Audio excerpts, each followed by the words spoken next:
In today's episode of our photography review show, we're gonna review images from 20 photographers.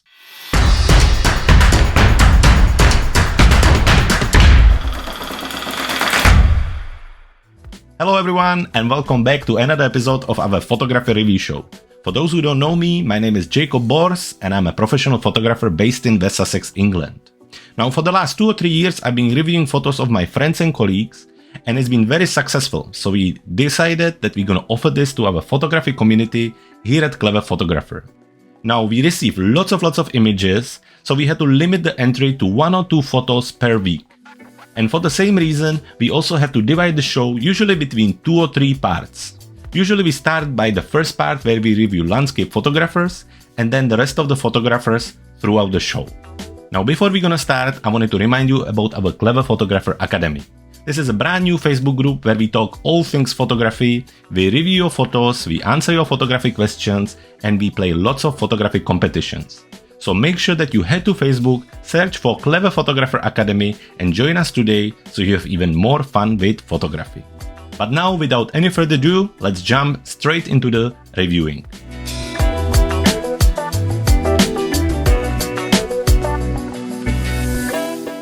And here we are with the second part of our photography review show. This is it this week. We had 2 parts only with 20 photographers. So now we're basically going to look at all the photographers who didn't fit in the landscape category. Now, before we're going to do that, I wanted to remind you to make sure that you like, comment and subscribe to our channel so we can keep creating this great show. Now we are ready here in Lightroom and we are ready to start with the reviews. So let's jump straight into it. First one is from Bob Dumas. Bob, I got this really nice macro photo coming to me, and when I saw it first I was very impressed, but then I kind of loaded in and I can see it's all blurry. Now I went back and checked it out on the actual screen, check it out in a Dropbox just to make sure that it's not just my Lightroom, and the image itself is blurry and out of focus, and actually so is a little bit your signature. So I'm wondering if it's something to do with how it was exported. I don't think it would be very fair for me to review it for you in this condition. I had a look at the actual information. It's very small image. It only has a 367 kilobytes. So if I zoom in and look for some kind of detail, it's all pixelated. So Bob, I would just ask you if you can do me a favor and upload it for the next week's show with the better resolution, so then I can really give you a feedback based on your sharpness and all the other aspects of the photo. From my first view, when I kind of didn't see it large, it looked very cool. I'm a big fan of flower photography, especially on the background, but it needs to be in a better shape. So Bob, please, if you can do me a favor and send it over, I would love to see the picture, and I wouldn't mind if you can add 1 or 2 more. Anyway, so that was that. Let's move on the next photographer. We have pictures from Donna. Donna, I have 2 images from you. One is obviously London, the Tower Bridge, and then we have this eagle flying in front of the moon. Now Donna, personally I'm a huge fan of editing and I have no problem with adding anything as long as it all works together. I think you need to be reasonable about what you can put together. So for example, this image works quite well. The sky replacement is interesting. However, when you look at the color of the building and the white balance, it's not 100% there yet. I think it would need a little bit more work. This one as well, the eagle is very interesting, but to capture this would be extremely difficult. So you always have to be just kind of asking yourself, is it even possible to capture it? So then when you show it to somebody else, either they will go, wow, this is incredible, or they will go, how did you make it in Photoshop? How did you do this? So you just need to ask yourself if it works for you. So let's jump to it. So let's talk about this image right here. Obviously, let's see if we have any details. So you use your Nikon and so your settings was ISO 200, f14, 1/160th of a second. So the settings are quite well. Obviously the ISO 200, just as a reminder, the lower you go with the ISO settings, the less digital noise you will introduce into your image. 200 is very reasonable, but you can see that you still get a little bit of noise. I can also see you get lots of these chromatic aberration colors. You can see the purple and greens here, and I see that quite a lot around the top of your building as well. Now, most of the time that can be quite easily removed in the actual Lightroom by going into optics and clicking on remove chromatic aberration. So let's see if that will help. And it removes some of it, but because maybe there is the sky replacement, it will need a little bit more work on it. Now I will make I actually have a little video on how this can be done, and I will share it in the description below, so you can kind of see how that can be done in Photoshop if you're interested to do so. So technically, other than that, I think it's quite well captured. The sharpness is all the way through. Obviously you went for kind of faster shutter speed, so the river is kind of busy, but then again the boat is all sharp, so it all works there. The light is quite interesting. The light is the shadows are diffused, so that's quite good as well. And yeah, other than that, I think it's a nice capture. I'm just wondering why you're getting so much of this green and purple, and sometimes it's a question of the lens being in a wrong angle. Also, it would be interesting to know where the sun was coming in and so on. Moving on the composition, I think everything works here except this foreground here. I think it takes a little bit of the attention away, which is a little bit of a shame. I don't know if you could, but next time I would try to get a little bit closer to avoid this. You could also simply just crop it off if that would work. But then you want a little bit of the river there, obviously, but yeah, maybe something like this. It's just, this is something what we call the confusing foreground element, and usually it's the things like cars, lampposts, people, trees, buildings, when they just kind of appear without any content together. So you kind of have just kind of tree hanging or half person, or so this is a good example of it. It just makes the composition a little bit unbalanced. So if there would be this and you would see the whole part of it, maybe you could use it as a foreground element. That could work. If it wouldn't be there and you would use the water as a foreground element, it would work also better. But in overall composition wise, other than that, I think it's very well done. On this one, I don't really know how much to say. Obviously, it's a lovely capture of a bird. I wonder if it's your own capture. Let's have a look. 500 millimeters, 2,500 of a second. Oh, that's you see, if it's your capture, it's very well done. It's a lovely image. 500 millimeters, you're nice and in. The bird is obviously flying together with the moon. It's interesting. It's an interesting scene. Nothing wrong about it. I'm just wondering how difficult would it be to get that much detail on the moon and then that much detail of the eagle. And I mean, anybody who will look at it will kind of wonder how realistic it is. Talking about post-processing, so I think the biggest thing I would start with is the chromatic aberration, which it can be removed in a Photoshop, definitely. So that's the first thing I would look at. Second thing is the sky replacement. Just keep an eye, especially around the trees here. You can start how you're getting some of the glow here. So I don't know what you use, which kind of program. Actually, the rest of the image is quite well done, so it shouldn't be a big problem to fix these little parts around. Other than that, I think your white balance is quite good. Only difference is that this is kind of getting more on a warmer side and your sky is more on the kind of blue tint. This can be done either by placing another effect on the top of it, something like a lookup table or some kind of color effect, and then usually it kind of melts the two together. Let's see if we could just make it a little bit colder altogether. It doesn't work because when you push that, it starts to cool down the sky. So let's see if we can do it by masking. If we would click on select sky, let's see what it's gonna do. And it did quite good job. And now what we wanna do, we actually wanna invert the mask or the sky selection, so that it will actually select everything what's not sky.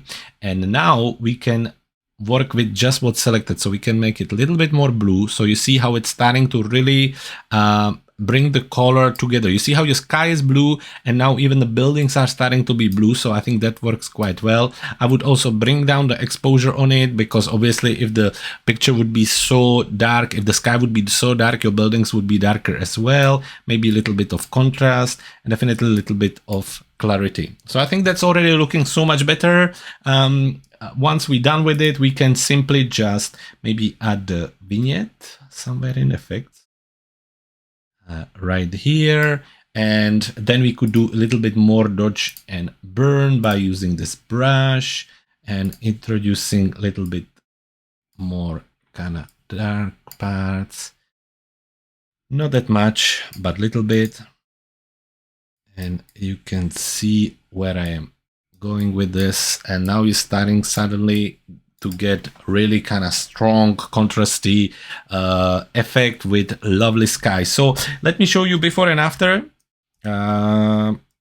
This is before. As you can see, the sky doesn't exactly match the rest of the image. This is after. It took me a few seconds, and right away you're getting a different image. On this one, I don't have much to add. Actually, here I think you've done very well. The bird has a similar white balance as the moon. Maybe for the cropping wise, I would just kind of keep the balance, same amount of space in front and on a side, just something like this, and that's it. Otherwise, I think it's very cool. So Donna, thank you so much for sharing your photos.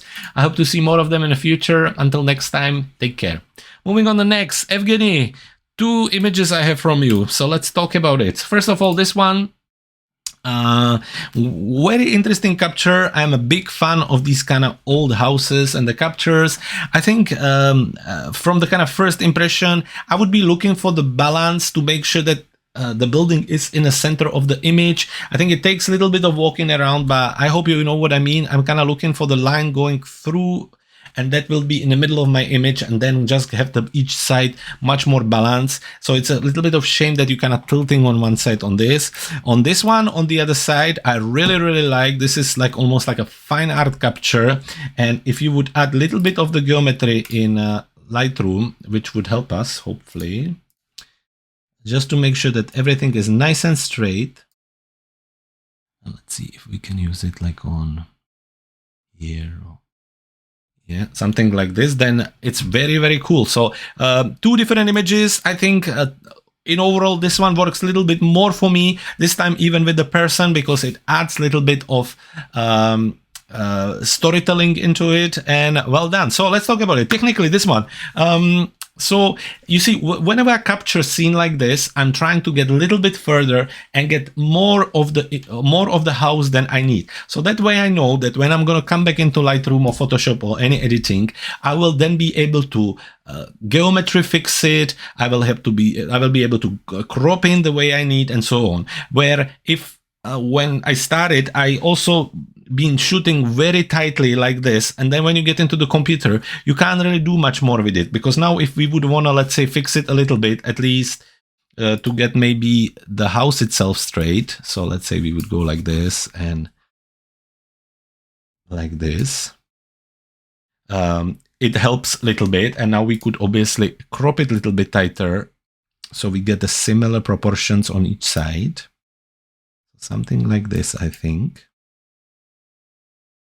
And suddenly we talking a little bit more. Again, you see how on the top it's, yeah, because you are standing a little bit on the side, but still, I mean, it helps a little bit. I mean, when it comes to this kind of scenes, I think the geometry is everything. It doesn't have to be completely straight, but at least one side should be straight. It helps for the composition. Talking about your settings, ISO 200, perfectly fine. F8, 1/15 of the second. I wonder if you were using tripod for this one. Let's see, everything is sharp anyway, so well done on that. There is a little bit of noise coming through, but nothing crazy. So I think technically this is quite nicely done. There is a little bit of light coming from this side, so well done. This one is super cool. I really like the lampposts. I like the light coming from the side, creating the shadows. This is great capture. Technically, nothing wrong with it. ISO 200 is great. F8.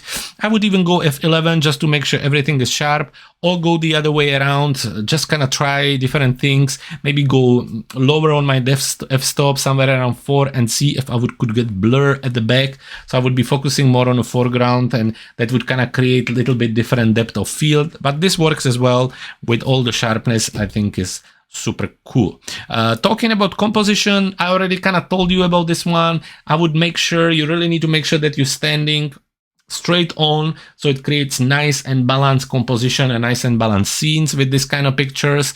And always try to capture a little bit more so you can crop in after and get everything you want out of your image.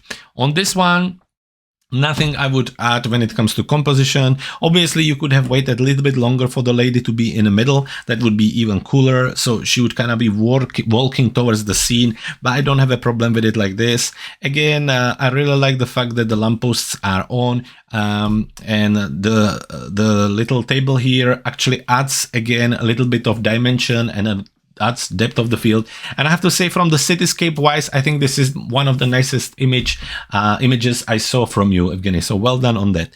Talking about post-processing, there is lots of yellow happening here, obviously because of the house was the way it was. Let's just check your white balance here.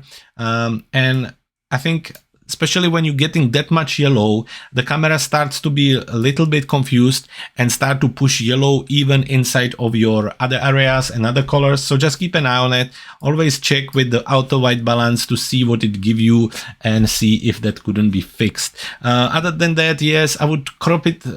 I would play around with the geometry, but we already talked about what else. On this one, nothing to add. I think it's super cool. Obviously, you could create this little mask with the radial gradient and maybe add it right here, making sure you have your feathering, and then you can add a little bit of exposure to the actual tunnel, which by doing that, you're adding brighter area at the end of the tunnel, and it kind of takes the viewer all the way through, and it helps a little bit. Well, what else you could do? You could use this little linear gradient and put it here and actually close it a little bit from the side by bringing a little bit of darkness here. So that way, again, you're just adding more focus on the actual corridor. Other than that, Evgeny, well done. I'm very impressed. Love this image. Keep doing what you're doing. And I hope to see more of your images next week. Next photographer, Iluminado. Two things. I have received many images from you. So just as a reminder, 2 to 3 images a week per photographer. You send us lots of great photos. And I think if you want us to review more of them, make sure that you send us the ones you want to review next week, and we'll be happy to do it. Otherwise, we just have to choose the pictures for you. Now, from what I'm seeing, you have a really good eye for landscape photography, and then you have a really good eye for portrait photography. Now, the biggest problem I have with it, that the pictures are really low quality. So other than this one, which I kept for a reason, and this one, which we're going to look at, you see they have a 72 kilobytes. So anytime, anywhere I look at them, I see just a blur and pixels. So Iluminado, if you want us to review the pictures for you in the future, make sure they are better quality, because this is really tricky for me to give you feedback on something which is so pixelated, even though they are stunning scenes, beautiful sunset, but when you zoom in, it's just unusable. So let's talk about those two. This one is a beautiful capture, stunning sunset, obviously with some ships at the back and the sun being beautifully hidden behind the boat. I think it really works. Technically, I can't really say much because, again, I get lots of this kind of blur, as you can see, even in the sky. But talking about composition, I think it really works. I think it's very smartly done. The sun is behind the boat and it just works very well. I think the post-processing is very nicely done. It's very close to my style. I really like this kind of warm, saturated, dramatic scenes, and this works super well. Maybe the cropping, I would just make sure that the boat is a little bit more center. I think you have a lots of these parts which don't necessarily add anything to the image. They are also kind of darker, so I would maybe go a little bit tighter, but don't have to. It's just a kind of opinion. Other than that, I think it's a beautiful image and you done very well. Talking about your portraits, from the one picture, which again is really kind of low quality, 74 kilobytes, but I can see that you know what you're doing. There is a lovely light coming and used. It's sharp all the way through, including the eyes.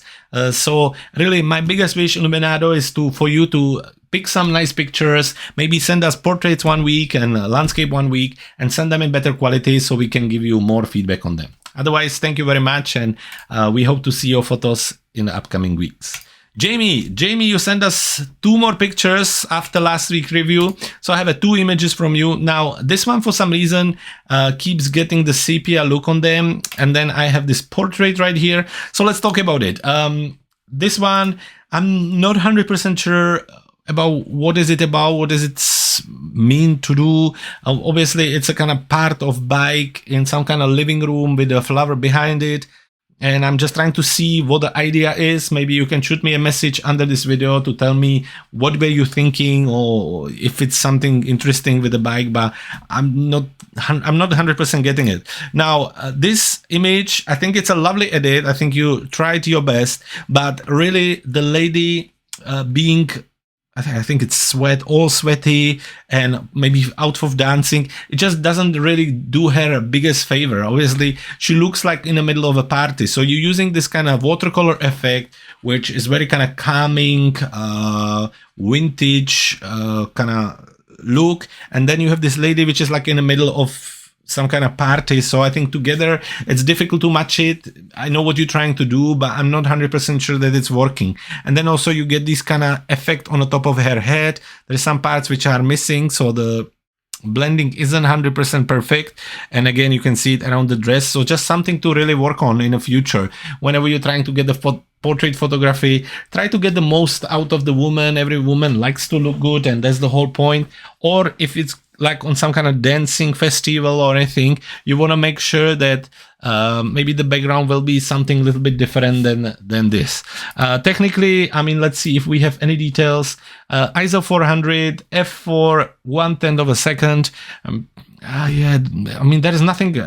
First, you have a high ISO, so that's where you're getting all this noise from when I zoom in. So try to keep an eye on that, but you already 1/10 of a second, which means that it probably was already difficult to keep it, without the blur. F4, yes, but then you're getting these kind of blurry areas. So technically not probably wrong lighting situation. Then the bike is dirty, so I'm also not 100% sure, although the light is quite all right. Composition wise, I would need to understand what is it you're trying to do. If it was focusing on the wheel, I would maybe just crop it completely to do something like this and avoid the rest of it. If it's not, then I may be just misunderstanding the scene. On this one, I think there's nothing really wrong with the composition. I think when it comes to the settings, this was probably captured by phone, if I understand it right. ISO 80 is fine. F2, yeah, this is why you're getting this kind of blurry edges. 120 of a second is fine as well. At least she's sharp all the way through, but the composition is just not really working. The post-processing also need a little bit of help. Jamie, anyway, thank you so much for sending your photos. Keep doing what you're doing. Last week I saw the images were great. This one, I'm just a little bit lost on what you were trying to do.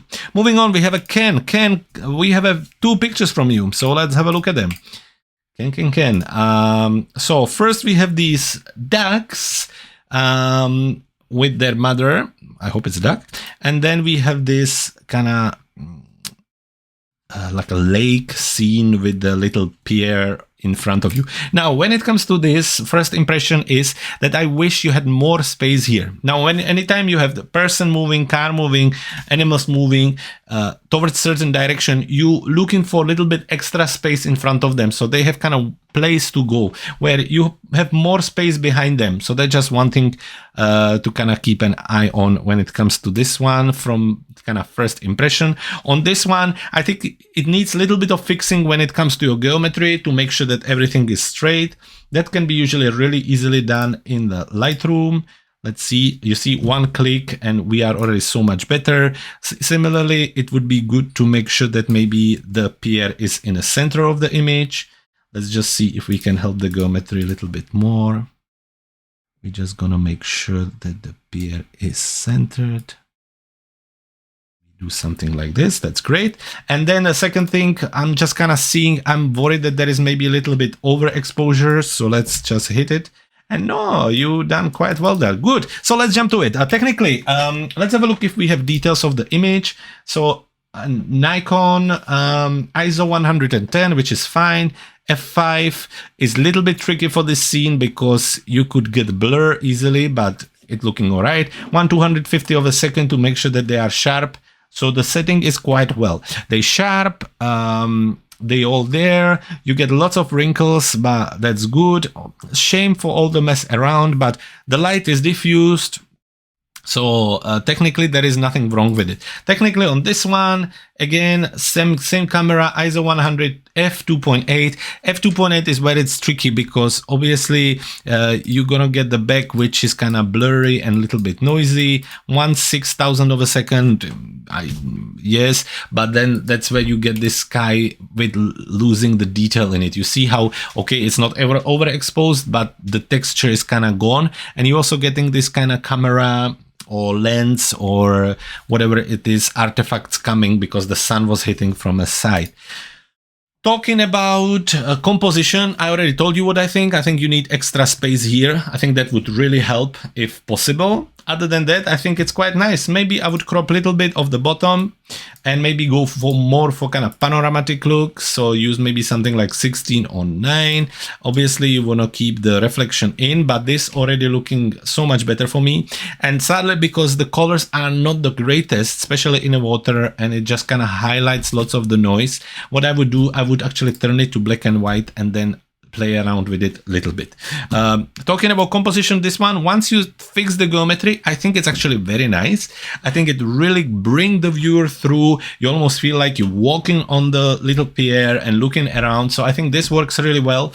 Just keep an eye on the geometry always, because you always want to make this element really straight so the situation works better.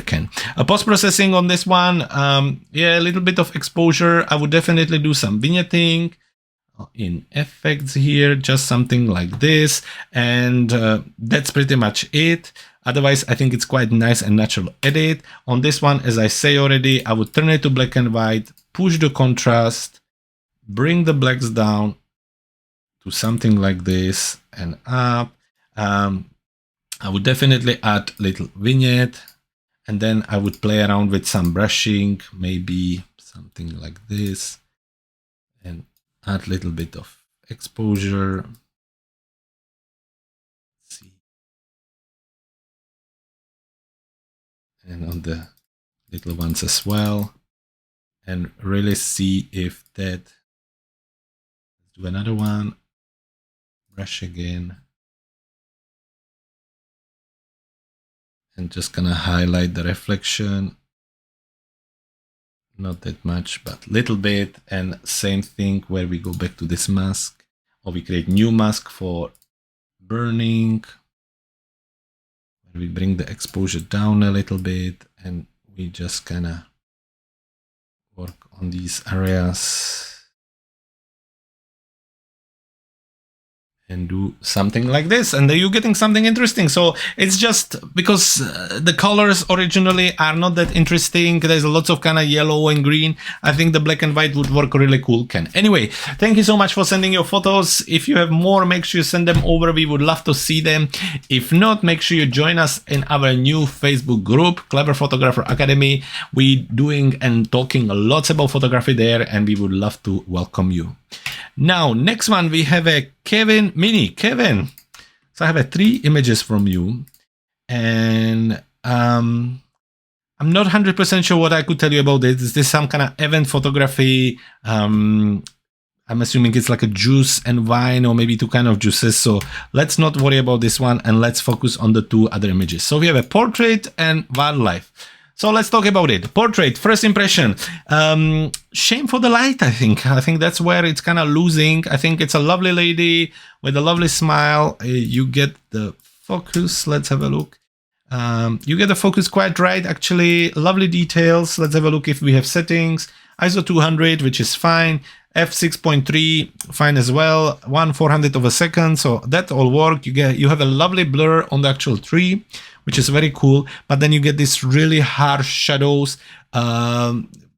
obviously probably with the lack of diffused light, just a little bit of a shame. By doing this light, it kind of makes the face even kind of a little bit bigger, so it's not very pleasing for the woman neither. So just something to kind of keep an eye on.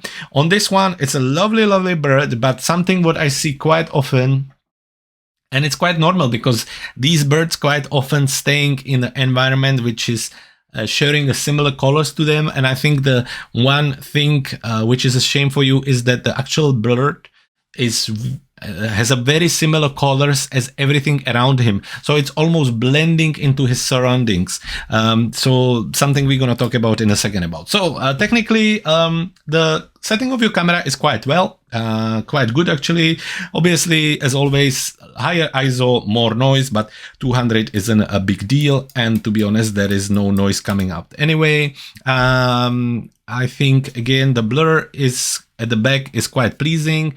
I think if it would be a little bit more blurry, maybe it would help the overall feel of the image, but I don't think there's anything wrong on that. I think from technical point of view, the only thing which I think is a shame is the light. I think that the light could be softer and more controlled to help the overall feel of the image. When it comes to this one, technically we are ISO 500 with 1/604th of the second. I think definitely you could have go a little bit slower there. I think if you would stay around 250, 300, the bird would be still sharp, and you could go down with the ISO. It's just for next time. Other than that, it's technically very well done. There are lovely details on the bird, so that works very well. The blur again works. However, the only thing is that it's not helping you with the overall contrast with the main subject being the bird. Composition, I wish there would be a little bit more space here, to be honest. I think this is really tight, being the woman facing that way. I know she's kind of turned away, so it's not the biggest deal, but I would like to see a little bit more space. But other than that, I think the composition works quite well. You're almost on the rule of third, so it's kind of pointing towards her face. She's looking into the empty place. So actually composition, I think it's very nice. It's a little bit tight. As a part of maybe a little series of the images, it would work a little better, but well done. On this one, composition, you place the bird in the middle, and I think that's another reason why the image is not standing out more, because I think if you would have gone for something like this and place him on the third, I think it would make it a little bit more simpler, and the bird would become much more prominent, where when we look at it like this, it just kind of really blend in. Post-processing on this one, very natural edit, in a contrast of the amount of makeup the lady has. I think that's quite often when you have such a significant makeup like the model has, and then you do this kind of natural edit, sometimes it doesn't 100% match. So just something to kind of keep on, maybe a little bit more exposure, but I think the shadows are really tricky to handle here. Other than that, you know, it's natural, as I say, and I'm a big fan of natural. That's it. Again, similarly, just to kind of show you again, you see the face tones, again, similarly working with the background, but in this case, because there is the red and everything, it makes it a little bit more contrasty. For post-processing, this one, I'm not 100% sure about the white balance, to be honest. So I think we would use the picker and maybe go here. I think that's more towards the true.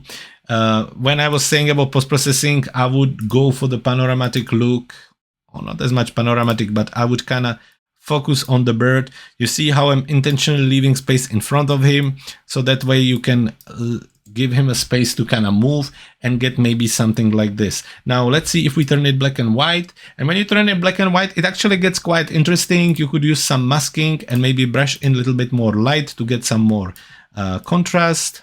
So to get something like this, and suddenly he's really standing out. So maybe something to kind of work with, you know, just to do something like this, and suddenly you have something a little bit more interesting. Then you could, of course, darken the background. So let's see if we could select the subject, if it's going to work for us. And it did. And then we kind of invert it. So we have everything there selected. So let's see if we could bring down the exposure a little bit, something like this. and suddenly we have the bird standing out. So it's very interesting. Anyway, Kevin, thank you so much for sharing your photos with us. I hope to see more of them in the future. Until then, take care. Moving on the next photographer, we have a Laurence. Laurence, I wrote you already in the group saying that I reviewed this photo already. So we're gonna just focus on the flower here, which is actually very, very pretty. I have to say I'm very impressed. I've seen so much macro photography over the last 4 months, and lots of it being flowers. I think people really like to capture this lately, and this is one of my favorite ones for sure. What is it that really works when it comes to macro photography? First, you need to have a contrasted background, blurred to some degree, but to leave enough elements so it's not just one plain color, which you done here. Secondly, most of your main subject, 90% of it, needs to be in focus. Again, you manage that. Additionally, you would like a nice light and you would like something happening in the scene. So looking at this image, you have a lovely blurred background with different colors and with enough detail to create the contrast. Your flower is white, your background is green. Lovely contrast. Your flower is all in focus except the kind of back of petals there, but that's not a problem. So we all know what the main subject is. We're looking at it, and if we would print it, that would be a lot to focus on.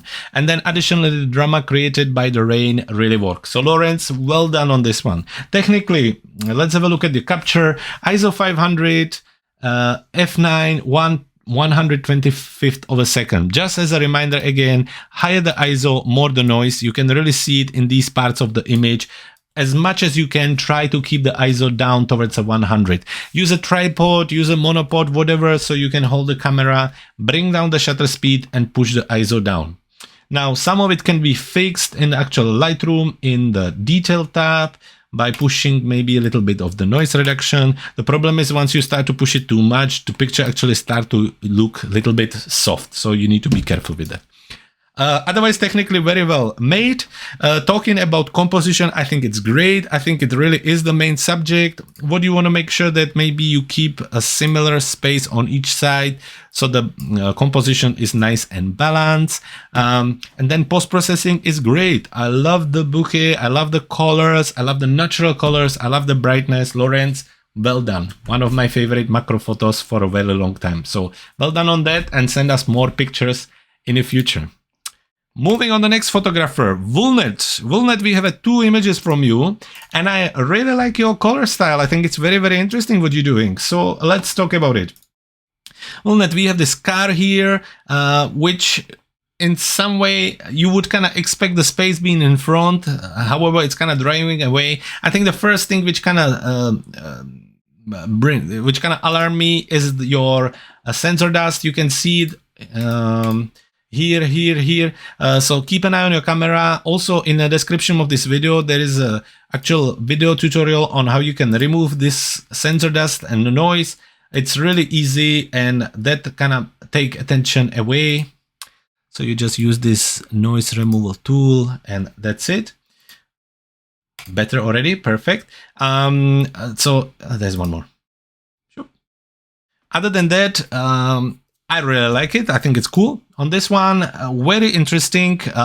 The only thing is, I'm not 100% sure about the skin of the white balance of the skin of the people. I think it makes them a little bit unnatural. It's going on towards like a green. Let's have a look if we would go for the auto white balance. So maybe we will have to look at it in a post-processing. So let's talk about it.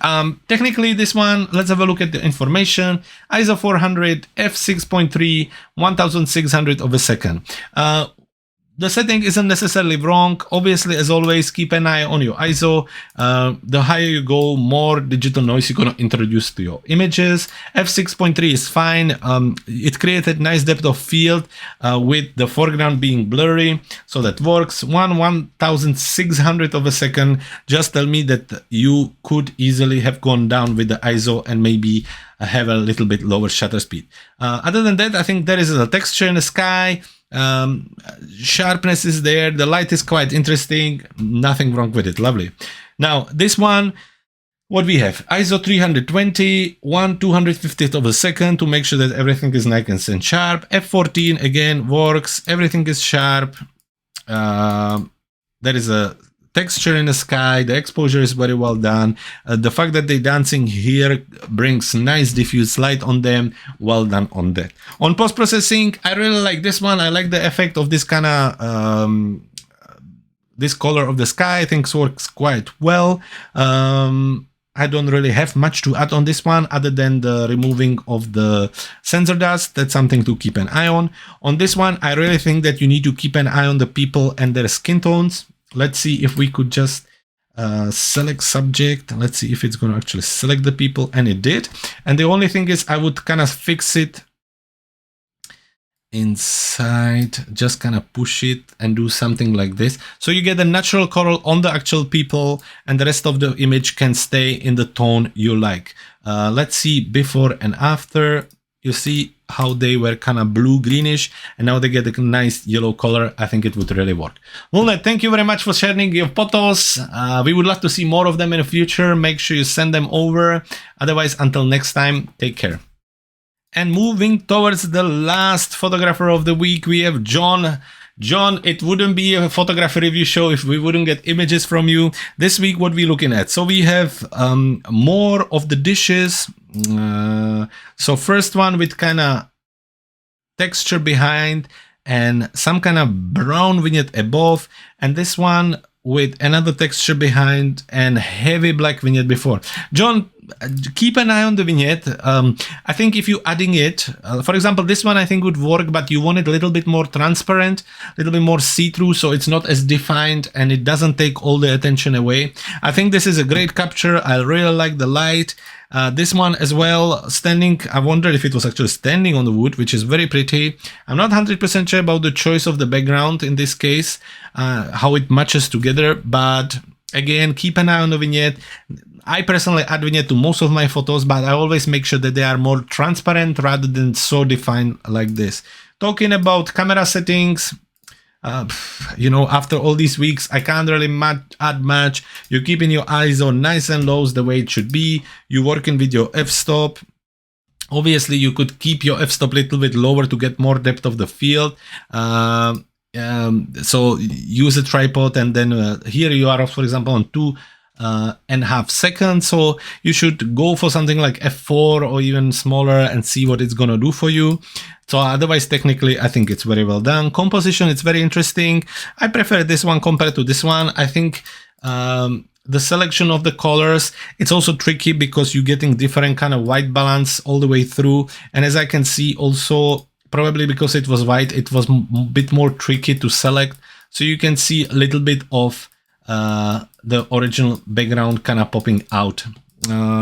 Post-processing, nothing much to add. I think a little bit of exposure would help, and definitely keep an eye on this vignette because you don't want the vignette to be there and take attention away from the actual items and from the main subject. And that's all. John, thank you so much for sending your photos.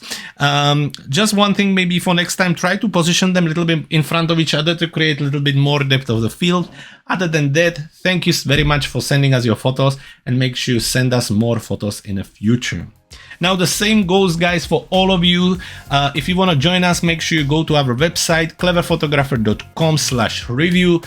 You will find all the upcoming dates, all the upcoming links where you can upload your photos, and you can join us already next week, next Monday, for the next episode of our photography review show. Folks, thank you so much for joining us, and until next week, keep shooting.